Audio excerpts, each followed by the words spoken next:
नमस्कार।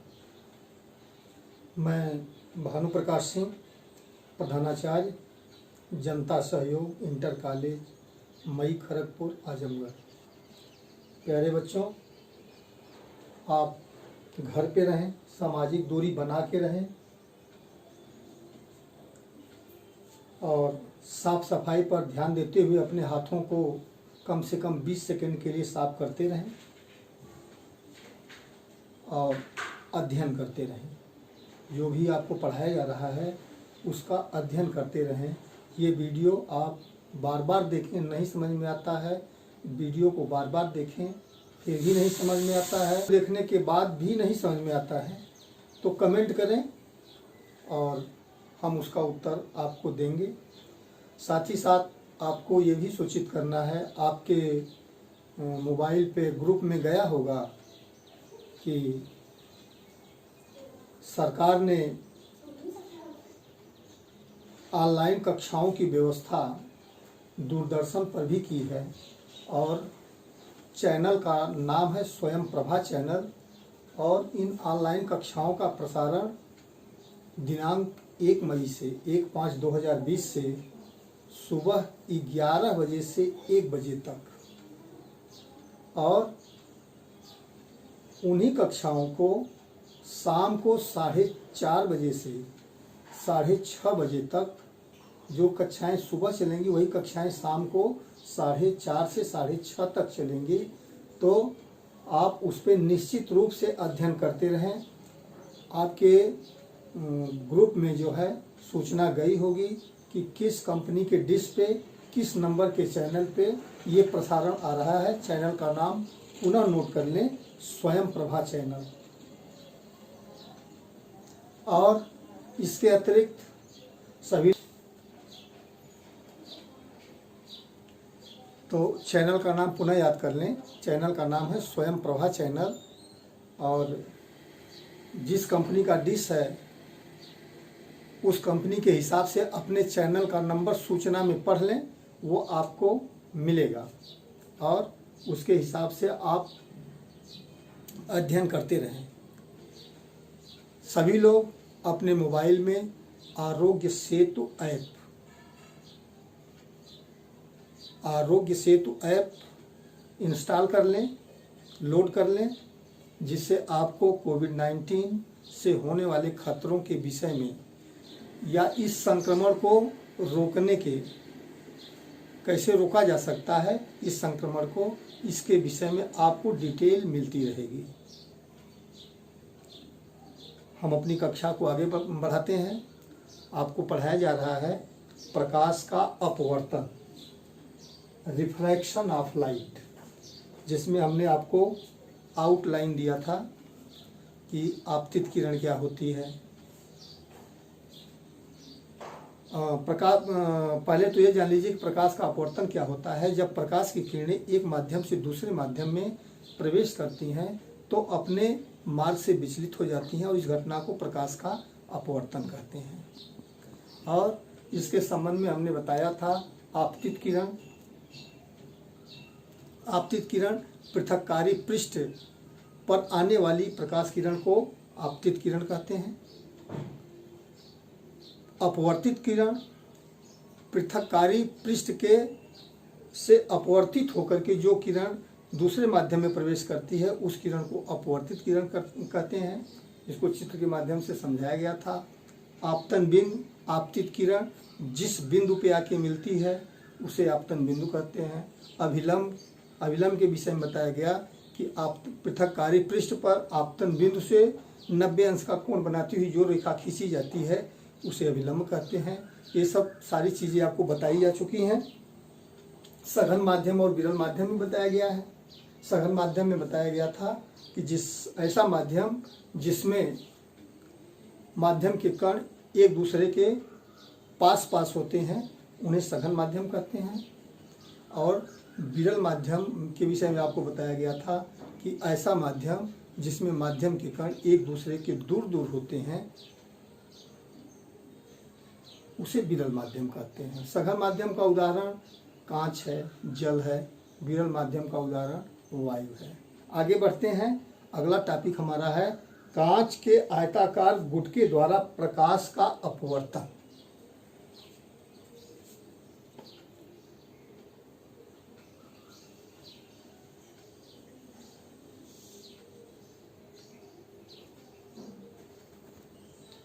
तो इसके लिए हम एक प्रयोग करते हैं। एक ड्राइंग बोर्ड ले लेंगे और एक सफ़ेद कागज़ ले लेंगे और कागज़ को ड्राइंग बोर्ड पे पिनों द्वारा लगा करके कस दिया जाएगा, कस देंगे। और एक कांच का गुटका लेंगे, शीशे का गुटका, और उस शीशे के गुटके को पेपर पे रख के उसका जो है सीमांकन कर लेंगे उसके चारों तरफ। जैसे हम बता दें आपको, कोई गुटका, से मान लीजिए मोबाइल, यही मान लेते हैं गुटका है, तो इसको ऐसे रख करके इसका जो है सीमांकन कर लेंगे इस तरह से।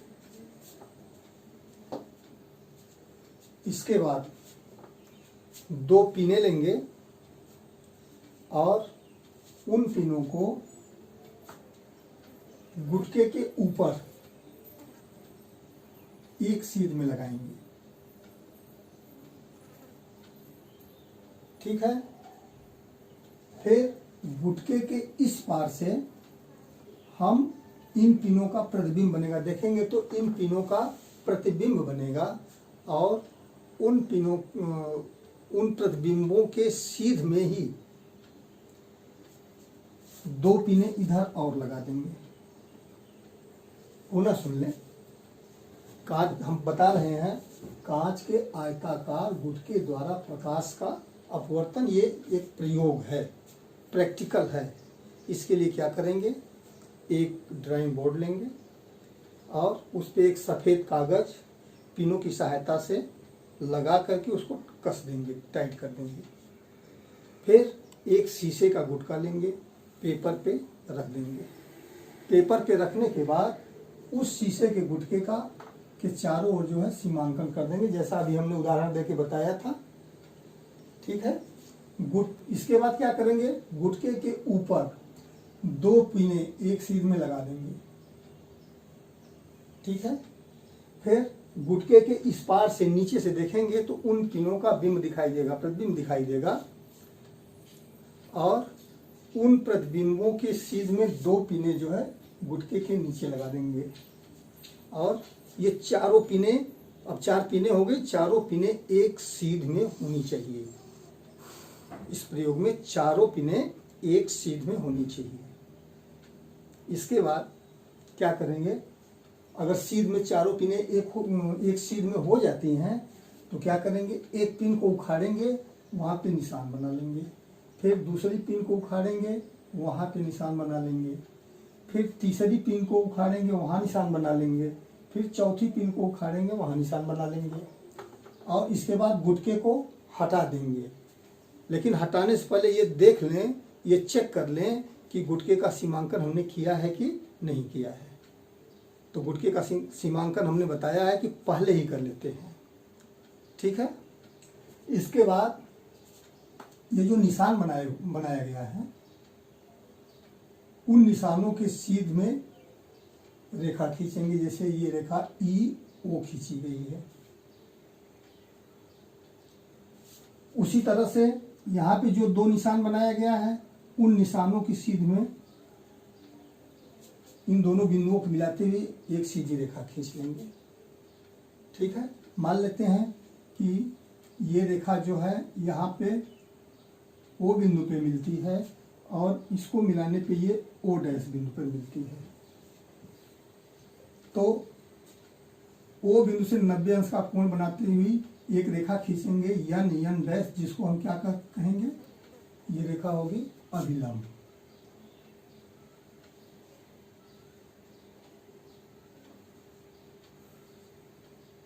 उसी तरह से O डैश बिंदु पर 90 अंश का कोण बनाती हुई रेखा खींच लेंगे M डैश, इसको भी क्या कहेंगे,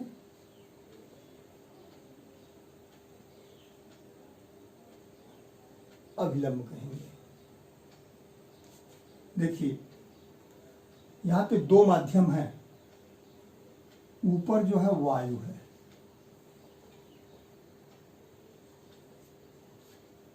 वायु को क्या कहा जाता है? विरल माध्यम। और ये जो गुटका रखा हुआ था, कांच का गुटका रखा हुआ था, ये कांच है और कांच को क्या कहते हैं? सघन माध्यम। ठीक है। फिर पुनः ये किरण निकल जाती है तो ये वायु माने विरल माध्यम हो जाता है। तो हम अभी बता रहे थे कि ये रेखा खींच ली गई है और ये रेखा खींच ली गई है। अब क्या करेंगे, बीच में जो है, जो सघन माध्यम में जो कांच के गुटके के अंदर का भाग है, उसमें ओ बिंदु को और ओ डैश बिंदु को मिला देंगे। ठीक है। तो अब देखिए ई ओ क्या होगी। ई ओ ये होगी आपतित किरण।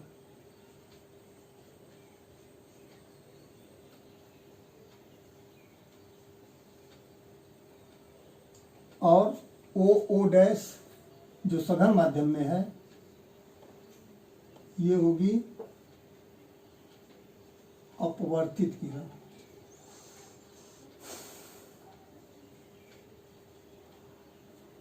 और यन डैश और यम डैश, ये दोनों क्या होंगे?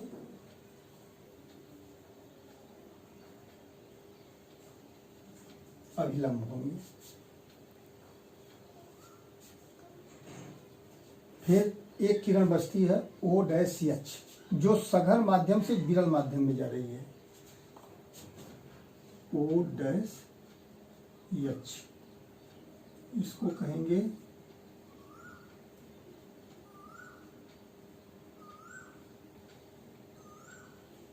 निर्गत किरण। ई ओ आपतित किरण, ओ डैश अपवर्तित किरण, यन डैश यम डैश ये अभिलंब हमने बताया है, ये अभिलंब होंगे। और ओ डैश एच निर्गत किरण। ठीक है। हमको इसमें बताना क्या है, इस प्रयोग करने का उद्देश्य क्या है, ये अब हम बताने जा रहे हैं कि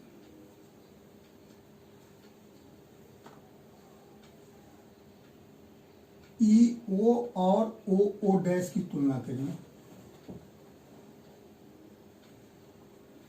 ई ओ जो है आपतित किरण है, ओ डैश अपवर्तित किरण है।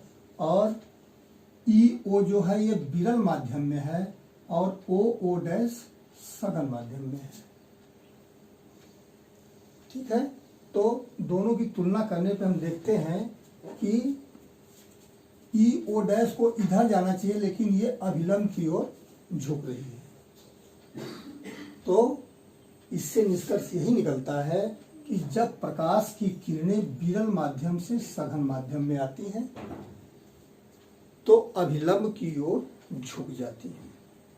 पुनः सुन लें कि जब प्रकाश किरणें विरल माध्यम से सघन माध्यम में आती हैं तो वे अभिलंब की ओर झुक जाती हैं। ठीक है। आगे बढ़ें। फिर ओ डैश की ओ डैश एच से तुलना करिए। ओ डैश जो है ये सघन माध्यम में है और ओ डैश एच जो निर्गत किरण, निर्गत माने होता है निकलने वाली किरण, इस गुटके से निकलने वाली किरण। ओ डैश और ओ डैश एच की तुलना करें तो हम देखते हैं कि ओ डैश एच किरण जो है ये अभिलंब से दूर जा रही है। चित्र से भी स्पष्ट है। तो इससे ये निष्कर्ष निकलता है कि जब प्रकाश सघन माध्यम से विरल माध्यम की ओर बढ़ता है या विरल माध्यम में प्रवेश करता है तो प्रकाश किरणें अभिलंब से दूर हटती हैं। ठीक है। पुनः सुन लें। हमने इतना प्रयोग बताया कि एक प्रयोग करेंगे, इस प्रयोग के लिए आवश्यक सामग्री आपको होगी, एक ड्राइंग बोर्ड चाहिए होगा और एक सफ़ेद कागज़ चाहिए और कुछ पीने चाहिए। क्या करेंगे, सफ़ेद कागज़ को ड्राइंग बोर्ड पे कस लेंगे। इसके बाद उसके ऊपर कांच का गुटका रख देंगे। कांच के गुटके के ऊपर वो की तरफ जो 2 पिनें लगा देंगे। ये जो पिन होती है, यही पिन, इसी पिन का प्रयोग करते हैं। 2 पिनें लगा देंगे। वे पिनें एक सीध में होनी चाहिए। फिर उन पिनों के प्रतिबिंब के सीध में 2 पिनें इधर लगाएंगे। फिर कांच के गुटके का सीमांकन कर लेंगे। जब हम देखते हैं कि ये चारों पिनें एक सीध में दिखाई दे रही हैं, तो एक पिन को उखाड़ के वहाँ निशान बना लेंगे, दूसरे पिन को उखाड़ के वहाँ निशान बना लेंगे, फिर तीसरे पिन को उखाड़ के निशान बना लेंगे, फिर चौथे पिन को उखाड़ के निशान बना लेंगे। इसके बाद कांच के गुटके को हटा देंगे। फिर क्या करेंगे, इन पिनों के सीध में एक रेखा बनाएंगे और इन दोनों पिनों के सीध में एक रेखा बनाएंगे। ठीक है, मान लेते हैं कि ये रेखा यहाँ पे O बिंदु पे मिलती है और ये रेखा यहाँ पे O डैश बिंदु पर मिलती है। तो O पर एक अभिलंब खींच लेंगे और O डैश पे एक अभिलंब खींच लेंगे। फिर हम ये देखिए, अपवर्तित किरण यही है जो सघन माध्यम में है, O डैश।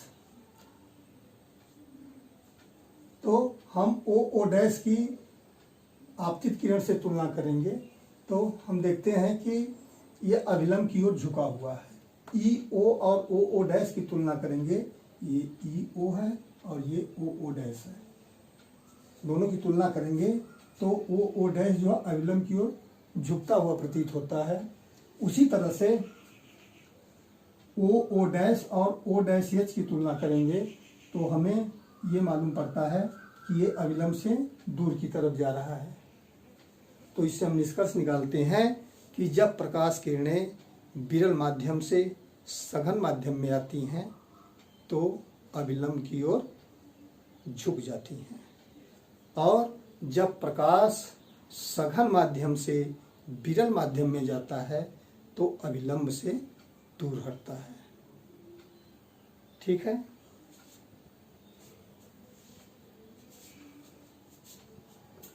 अब हम बताएंगे अपवर्तन का कारण।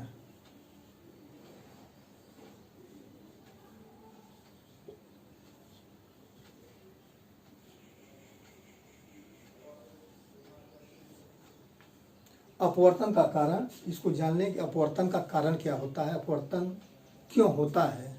इसका कारण यही है कि भिन्न भिन्न माध्यमों में प्रकाश किरणों की चाल भिन्न भिन्न होती है। जैसे वायु में कुछ होती है, कांच में कुछ होती है, जल में कुछ होती है, तो अपवर्तन जो है इसी कारण से होता है। प्रकाश की किरणें इसी कारण से अपने मार्ग से विचलित होती हैं, अर्थात टेढ़ी होती हैं। तो इसे हम पुनः चर्चा करेंगे। आज के लिए बस इतना ही। अगली कक्षा में आपको पढ़ाया जाएगा, ये अपवर्तन का कारण भी हम बताएंगे और अपवर्तन के नियम बताएंगे। आज के लिए बस इतना ही। धन्यवाद।